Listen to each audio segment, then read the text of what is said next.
चॅनलला आपण प्रारंभ केला। जगच्या मातीचे भूषण असणारे हे चॅनल आजच्या काळात लोकांच्या मनात उतरत आहे। त्याचबरोबर आपण सर्वजण जाणतो की कोरोनाशी आपण गेले 6 महिने त्रस्त आहोत। त्याच्याशी अहोरात्र आपण दिलेली झुंज, त्याचबरोबर गेले 6 महिने कडक लॉकडाऊन आणि त्या लॉकडाऊन मध्ये आपण पाळत असणारे नियम, तर याचा परिणाम आपल्या जनजीवनावर देखील झाला आहे। तर आपण सर्वजण जाणतो की परिस्थिती जरी सुधारत असली तरी जनजीवन अजून आपलं सुरळीत चालू नाही। तर या परिस्थितीवर कशा प्रकारे आपण मात करावी यासाठी आपण सर्वजण प्रयत्न करत आहोत। तरी आपण धैर्याने या परिस्थितीला तोंड देत आहोत। तर या लॉकडाऊनचा जास्तीत जास्त परिणाम जत सारख्या अविकसित तालुक्यावर गंभीरपणे झाला। तर या परिस्थितीतून बाहेर कसं पडावं, त्याचबरोबर कोरोनाचा प्रसार कसा थांबवावा आणि विकासाच्या मुख्य प्रवाहाच्या मार्गाने कसं जावं, तर या अनेक प्रश्नांची आज आम्ही उत्तरे घेऊन आलो आहोत आमच्या मान्यवरांकडून। तर जाणून घेऊया त्यांचा प्रतिसाद। नमस्कार। तर आज आपण आलो आहोत जत सुपर स्पेशालिस्ट हॉस्पिटल मधील मान्य श्री डॉक्टर शरद पवार सर यांच्याजवळ। गेले 8 महिने झाले यांनी कोरोना योद्धा म्हणून प्रखरपणे आपलं काम पार पाडत आहे। तर सरांकडून काही 2 शब्दांकडून त्यांच्या प्रतिक्रिया जाणून घेऊ। सर, जसं जाणता की गेले 8 महिने झाले आपण कोरोना ही दगड घेऊन सोबत चालतच आहोत। या परिस्थितीमध्ये आपण कशा प्रकारे सेवा देत होतो? सर्वप्रथम मी जत दूरदर्शन परिवाराला हार्दिक अभिनंदन देतो की यांनी इतक्या ग्रामीण भागामध्ये सुद्धा ही वृत्तवाहिनी चालू करायचं मोठं कार्य त्यांनी चालू केलेलं आहे। कारण दैनंदिन घडामोडी ह्या लोकांपर्यंत जाणे आणि त्याच्याबरोबर जनजागृती होणे हे खूप गरजेचं आहे। त्या निमित्तानं आज जत दूरदर्शन परिवारांचा एक त्यांचा संकल्प होता की आपण कोरोना काळामध्ये डॉक्टरांनी वगैरे जे कार्य केलेलं आहे आणि याच्या पुढचं लोकांनी त्याच्यासाठी कुठल्या म्हणजे सावधगिरी बाळगणं गरजेचं आहे, ह्या सगळ्यांसाठी एक चांगला उपक्रम राबवलेला आहे। त्यासाठी मी त्यांचं अभिनंदन करतो। मॅडम, तुम्ही जसं म्हटलात की 8 महिने हे खरोखरच सर्वांसाठी, म्हणजे फक्त डॉक्टरांसाठी नव्हे तर पूर्ण आपल्या मानवतेसाठी खूपच कठीण काळ होता। कारण सगळ्या ज्या गोष्टी होत्या त्या सगळ्या डिरेल झालेल्या आहेत ह्या 8 महिन्यामध्ये आणि जनजीवन पूर्ण विस्कळीत झालेलं आहे। भरपूर जण याच्या कोरोनाच्या मारीमधून त्यांना त्रास झालेला आहे, स्वतःला त्रास झालेला आहे। या सगळ्या गोष्टीमधून सगळ्यात जास्त एक फ्रंटलाईन वॉरियर म्हणून डॉक्टरांना पण खूप त्रास झाला। पण या कठीण काळामध्ये सुद्धा आपण समाजाचं एक खूप मोठं देणं लागतो आणि समाजामध्ये डॉक्टर हे मोठे सेवक आणि मोठे करुणा योद्धा ह्या पद्धतीने असल्यामुळं आपल्याला बॅकफूटवर बिलकुल जाता येणार नाही। ह्या गोष्टीमुळे सगळे डॉक्टर फ्रंटलाईन वॉरियर म्हणूनच या कोरोनाशी झुंज देत होते आणि या पूर्ण कंडिशन मध्ये वगैरे कधीही कुठल्याही डॉक्टरांनी माघार घेतलेली मी तरी बघितलं नाही आणि पूर्ण आपले स्वतःच्या आरोग्यासोबत पूर्णच म्हणजे परिवाराला सुद्धा त्याच्यामध्ये प्रॉब्लेम्स होत होते, पण सगळ्यांनी एक दुसऱ्यांना सहाय्य करून यातून आपण सगळेजण पुढे येत आहोत। जसे की आपण जाणतो आपले सफाई कर्मचारी, पोलीस अधिकारी, डॉक्टर हे अहोरात्र झटत आहेत, पण काही नागरिक या कोरोनाला अतिशय गाफीलपणे घेत आहेत। हे लॉकडाऊन अतिशय काही लोकांनी मज्जा म्हणून सहज घालवलेला आहे। तर या लॉकडाऊनचा अतिरेक परिणाम जे मध्यमवर्गीय आणि लो क्लास फॅमिली आहे, ज्यांचं हातावरचं पोट आहे, त्यांच्यावर फार त्याचा परिणाम झालाय। तर याच्याबद्दल तुम्हाला काय वाटतं? आणि खरोखर कोरोनामुळे बरेच प्रॉब्लेम्स फेस करावं लागले लोकांना। त्यातल्या त्यात मध्यमवर्गीय व ज्यांचा हातावरचं पोट तुम्ही जसं म्हटलं तशा लोकांना तरी खूप त्रास झाला। सुरुवातीला जेव्हा लॉकडाऊनच्या पिरियडमध्ये वगैरे त्यांचं घर चालवणं पण खूप अवघड झालं होतं। अशा वेळेला भरपूर म्हणजे समाजसेवकांनी पुढाकार घेऊन वगैरे एक दुसऱ्यांना मदत केली। त्यामध्ये खूप जे रंजलेले गांजलेले आणि ज्यांचं घर चालत नाही अशा लोकांना वगैरे चांगल्या प्रकारे मदत केली, ही खूप वाखाणण्याने म्हणजे त्याचं म्हणजे जेवढं कौतुक करावं तेवढं कमी आहे। पण त्याच्यासोबतच बरेच लोक असे पण निदर्शनाला आले की त्यांना जनतेचं किंवा लोकांचं किंवा आपल्या समाजाचं काही देणं घेणंच नव्हतं। मग त्याच्या म्हणजे आपण त्या समाजाचा भाग आहोत असं कधी त्यांना वाटलंच नाही, असंही त्यांचं भरपूर जणांचा असा वावर दिसत होता। मग अशा लोकांना मी एवढंच म्हणेन की शेवटी कसं आहे की आपण ज्या गोष्टी बेजबाबदारपणा वागतो त्याचं प्रतिफल हे आपल्यालाच होत असतं. मग त्याचा परिणाम आज नाही तर उद्या हे आपल्यालाच होणार आहे. शेवटी आपल्या स्वतःला होईल, आपल्या फॅमिलीला होईल. म्हणून आपण कधी पण समाजामध्ये वागताना जबाबदार नागरिक असं म्हणूनच वागणं गरजेचं आहे.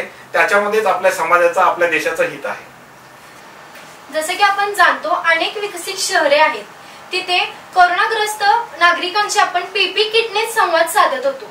पण सरांच्या हॉस्पिटलमध्ये आल्यानंतर स्मार्ट ओपीडी ही नवीन संकल्पना आम्ही ऐकली. तर या संकल्पनेबद्दल सर आम्हाला थोडक्यात माहिती द्या. नक्कीच.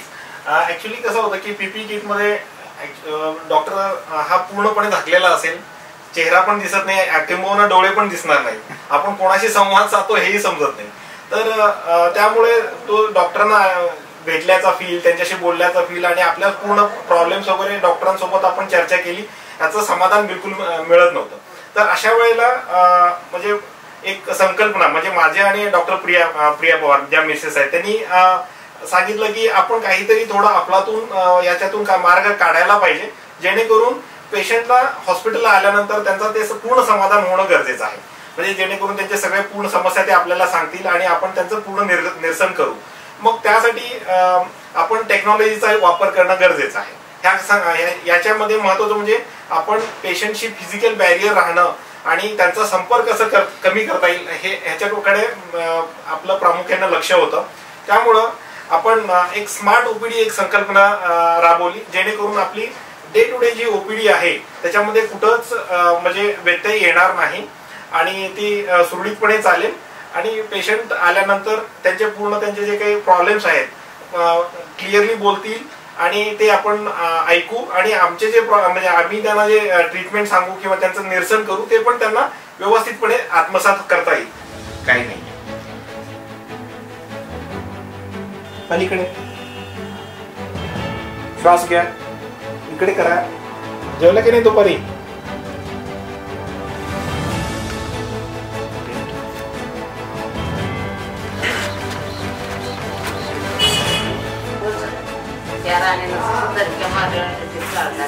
त्यासाठी आम्ही स्मार्ट ओपीडी ही संकल्पना राबवली. त्याच्यामुळे पेशंट जरी खूप जवळ बसलेला असला तरी त्यांच्या आणि आपल्यामध्ये एक काचेचा बॅरियर वगैरे असल्यामुळे आपला इन्फेक्शनचं प्रमाण पेशंटला होण्याचा आणि पेशंटकडून आपल्याला होण्याचा म्हणजे प्रमाण 100% जवळजवळ नाहीच आहे किंवा there is zero cross infection. असं असल्यामुळं म्हणजे निर्धास्तपणे पेशंट पण आपले प्रॉब्लेम सांगू शकतात. मी तर पेशंटला तशा वेळेला माझ्यासमोर असताना पण मी म्हणत होतो की तुम्ही मास्क काढा आणि माझ्याशी बोला. मग त्यांना इतकं खुश वाटायचं, सगळीकडे बाहेर मास्क पूर्ण बंद आणि हॉस्पिटलमध्ये ओपीडी मध्ये आल्यानंतर मास्क काढणे. पण त्यांना माहित होतं की ते पण सुरक्षित आहेत आणि मी पण सुरक्षित आहे, म्हणून त्यांना म्हणायचं मास्क काढून माझ्याशी बोला. मग हे संकल्पनामुळे पेशंटला पण खूप बरं वाटलं आणि कुठल्याही प्रॉब्लेम जरी असला, कारण कसं होतं की कोरोना काळामध्ये पेशंटचं खूप ऍक्च्युली हाल झालेला आहे. त्यांना वेळेवर ट्रीटमेंट न मिळणं, ह्या सगळ्या गोष्टींमधून ते त्यांचा म्हणजे त्रास वाढणं किंवा आजार बळावत जाणं असं वगैरे झालेलं आहे. पण त्याच्यातून हा मार्ग काढला आणि त्याचा लोकांना पण खूप उपयोग झाला आणि लोक पण खूप त्याच्याने आनंदी झाले. हो नक्की. थोडक्यात म्हणणं म्हणजे ह्या स्मार्ट ओपीडी मुळे लोकांना धैर्यच मिळत आहे. कारण कोरोना हे आजार आपल्याला लागलं हे कळताच त्यांनी त्यांचं धैर्य तिथं सोडून देतात. तर अशा वेळी योग्य ती काळजी घ्या. त्याचबरोबर सर आपण बघू शकतो की दीपावली सण हा आपल्या तोंडावर येऊन थकला आहे. तर अशा वेळी आपण कशा प्रकारे काळजी घ्या? ऍक्च्युली आता सगळ्यांना अनलॉक चालू असल्यामुळं आणि इतर गोष्टी म्हणजे कोरोनाची केसेस वगैरे कमी होत आहे, त्यामुळं एक वेगळा अति आत्मविश्वास पण आलेला आहे की आपल्याला कोरोनाचा नंतर कधी होणार नाही आणि आपण यातून पूर्ण 100% बाहेर आलेलो आहोत. आणि जेणेकरून काय प्रत्येकाला कोरोनाची वॅक्सिन मिळाली आहे अशा निर्धास्तपणे बिना मास्क आणि कुठल्याही पद्धतीचं भीती नसताना असं वावरणं, गर्दी करणं असा हा वातावरण आपण बघतोय. पण त्याच्यामुळं खूप मोठा प्रॉब्लेम अजून येण्याची शक्यता आहे, खूप मोठं की ऍक्च्युली ही धोक्याची खूप मोठी घंटा आहे. कारण कसं आहे की आता युरोप आणि पश्चिमात्य देशामध्ये जिथं थंडी सुरू झालेली आहे, आपल्यापेक्षा अगोदर सुरू झालेली आहे, तशा तिथे सेकंड वेव्ह म्हणजे खूप मोठ्या प्रमाणामध्ये केसेस वाढत आहेत. म्हणजे सुरुवातीचे जेवढे केसेस आहेत त्याच्या दुपटी किंवा तिपटीपेक्षा जास्त प्रमाणामध्ये केसेस वाढत आहेत आणि तिथली यंत्रणा ही पूर्णपणे कोलमडून पडत आहे. फक्त त्याच्यामध्ये एकच म्हणजे चांगली बाब म्हणजे की केसेस मध्ये सिरियसनेस जो आहे, सिरियसनेसचं प्रमाण कमी जरी असला तरी नंबर ऑफ केसेस खूप वाढत आहेत, ज्यांना ट्रीटमेंटची रिक्वायरमेंट आहे ते पण खूप वाढत आहेत आणि त्यांची यंत्रणा पुन्हा एकदा कोलमडून पडली. अशी संभावना आपल्या भारतामध्ये सुद्धा होण्याची शक्यता आहे. तुम्ही विचार करत असाल, जेव्हा सुरुवातीला कोरोना आहे असं सुरू झालं तर लोकांना याच्यावर विश्वास बसत नव्हता. कुठे चीन, कुठे ते येणार आहे, कुठं वुहान आणि कुठं जत आणि कुठे एखादं गाव आपलं गाव. आता पूर्णपणे वाड्या वस्त्यांवर पण कोरोना पोचलेला आहे. त्यासाठी हा आपला अदृश्य शत्रू जो आहे त्याच्याशी आपल्याला व्यवस्थितपणे झुंज देणं गरजेचं आहे. झुंज म्हणजे काय, आपण त्याच्याशी फाईट तर डायरेक्टली करणार नाही, पण त्याच्यासाठी जे काही प्रिकॉशन्स आहेत ते प्रिकॉशन्स घेणे खूप गरजेचं आहे. म्हणजे आता सणासुदीचे दिवस, जसं तुम्ही म्हणाला दिवाळीमुळे वगैरे सगळे लोक गर्दी करणार आणि बाजारामध्ये येणार, एक दुसऱ्यांना भेटणार आणि एक दुसऱ्यांना भेटून फक्त आपले भेट वस्तू देणार नाही, एक दुसऱ्यांना त्याच्यासोबत करोनाची पण भेट देण्याची शक्यता आहे. त्यासाठी आपल्याला याच्यामध्ये खूप केअरफुली जाणं गरजेचं आहे. सगळ्यात महत्वाचं म्हणजे जे काही त्रिसूत्री आहे, एक म्हणजे सोशल डिस्टन्सिंग, मास्क आणि सॅनिटायझेशन, ह्याच्यामध्ये कुठंही कमी पडायला नाही पाहिजे. दोन व्यक्तींच्या मध्ये हे कमीत कमी 6 फुटाचं अंतर तर गरजेचंच आहे. आता मी आणि मॅडम त्या दोघांनीही म्हणजे पर्टिक्युलरली अँटीजन टेस्टिंग केलेली आहे म्हणून आम्ही जवळ आहे, म्हणजे 6 फुटापेक्षा कमी आहे. पण तरी पण प्रत्येकाने ह्याच्यामध्ये खूप गरजेचं आहे की ऍटलीस्ट 6 फीटचं डिस्टन्स आणि मास्क आणि त्यानंतर सॅनिटायझेशन हा गरजेचंच आहे. ऍक्च्युली आता लोक जणू काही त्यांना वॅक्सिन मिळालेली आहे आणि पूर्णपणे ते इम्युन आहेत, त्यांना इन्फेक्शन होणार असा आविर्भाव सगळ्यांचा चालू आहे, तर तो खूपच घातक आहे. अजून वॅक्सिन येण्यासाठी अजून वेळ लागेल आणि सेकंड वेव्ह म्हटल्यानंतर आपल्या सगळ्यांपर्यंत पोहोचण्यासाठी पण वेळ लागेल. पण त्याच्या अगोदर महत्वाची गोष्ट म्हणजे की मास्क हा वॅक्सिन पेक्षा पण जास्त प्रभावकारी आहे. मास्क जवळजवळ 99% आपल्या क्रॉस इन्फेक्शन्स असतात ती चेन ब्रेक करण्यामध्ये कारणीभूत ठरू शकतं आणि जर वॅक्सिन आलं तरी त्याचं 90 to 95% एवढंच आहे. म्हणजे याचा अर्थ आपल्या जवळ आता सध्या वॅक्सिन अवेलेबल आहे, ते म्हणजे मास्क, आणि हे प्रत्येकाने घालणं हे गरजेचंच आहे आणि त्याच्याने पूर्णपणे आळा बसेल. आणि जर आपण म्हणजे खूपच त्याच्याकडे दुर्लक्ष केलं आणि आपण वेगळ्याच आविर्भावामध्ये राहिलो तर मग नक्की करोनाच्या लाटेमध्ये आपण पुन्हा एकदा खाली जाऊ शकतो आणि आपली जी काही इकॉनॉमी म्हणा किंवा आपण जे काही 7-8 महिन्यामध्ये मागे आलेलो आहोत ते पुन्हा किती महिने पुढे जाईल ते आपल्याला सांगणं अवघड आहे. म्हणजे सगळ्यात महत्वाचं म्हणजे आपली आरोग्य हे आपल्याच हातात आहे हे प्रत्येक नागरिकाने ओळखून त्याच्या पद्धतीनं जबाबदारीनं वागणूक केली पाहिजे. तर सर या करोना काळात आपला खारीचा वाटा हे आम्हाला कळालं तर फार बरं. हो नक्की.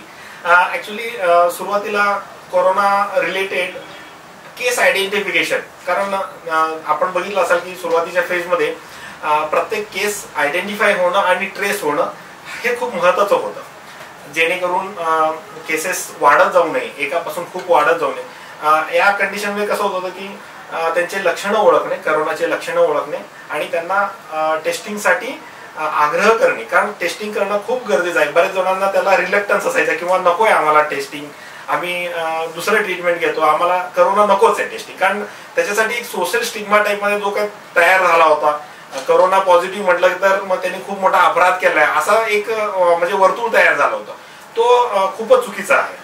मग त्यामुळे मग ते पेशंटला काउन्सिलिंग करणं, कारण त्यांच्यामुळं त्या एका पेशंटमुळं त्यांचं पूर्ण घर, आजूबाजूचा एरिया ह्या सगळ्या इन्फेक्ट होण्याची शक्यता असते. म्हणून अर्ली डिटेक्शन करण्यामध्ये आम्ही खूप पुढाकार घेतला.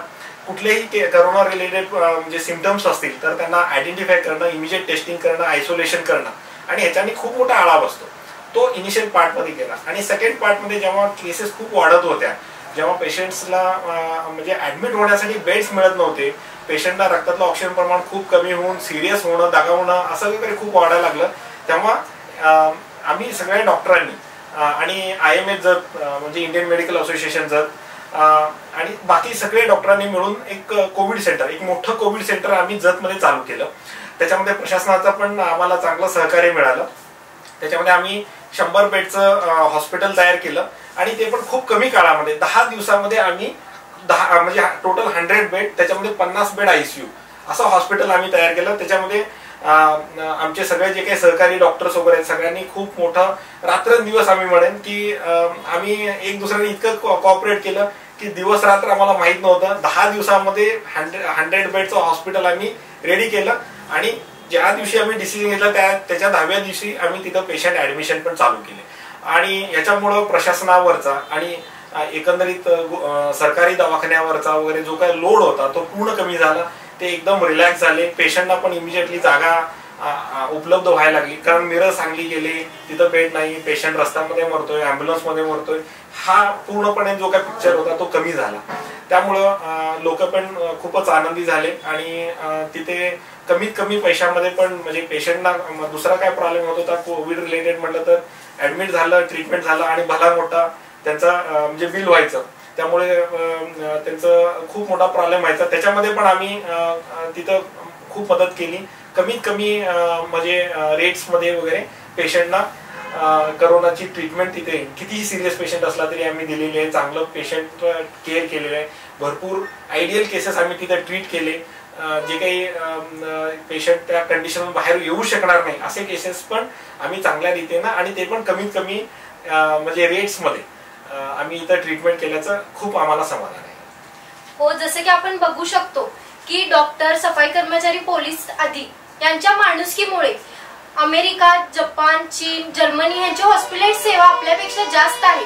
तरी देखील आपल्या भारताची परिस्थिती इतकी बिकट झालेली आहे. याच्या मागचं कारण आहे की डॉक्टर, पोलीस आणि सफाई कर्मचाऱ्यांकडून आपल्याला 100% मिळणारं योगदान, अहोरात्र झटण्याची त्यांची कार्याची पद्धत.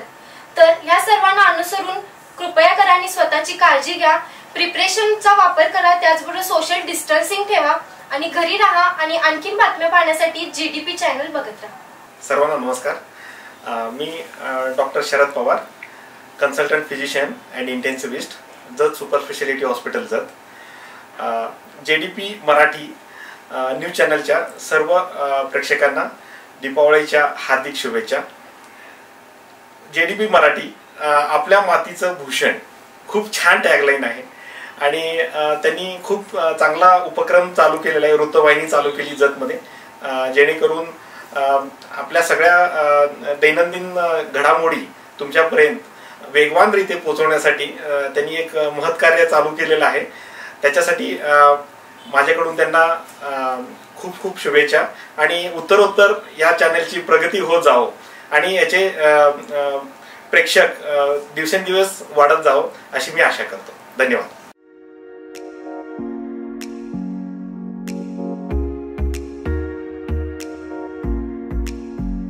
संपूर्ण परिवाराच्या खरेदीसाठी जतचे गौरवस्थान यश गारमेंट्स.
दीपावलीसाठी नवनवीन variety, readymade men's wear, ladies wear, kids wear, bond baby wear, men's toilet, belt, perfume, deo, goggles, लग्नाची शान आणि आपल्या व्यक्तिमत्वाचा मान वाढवणारे smart shopping, special winter collection.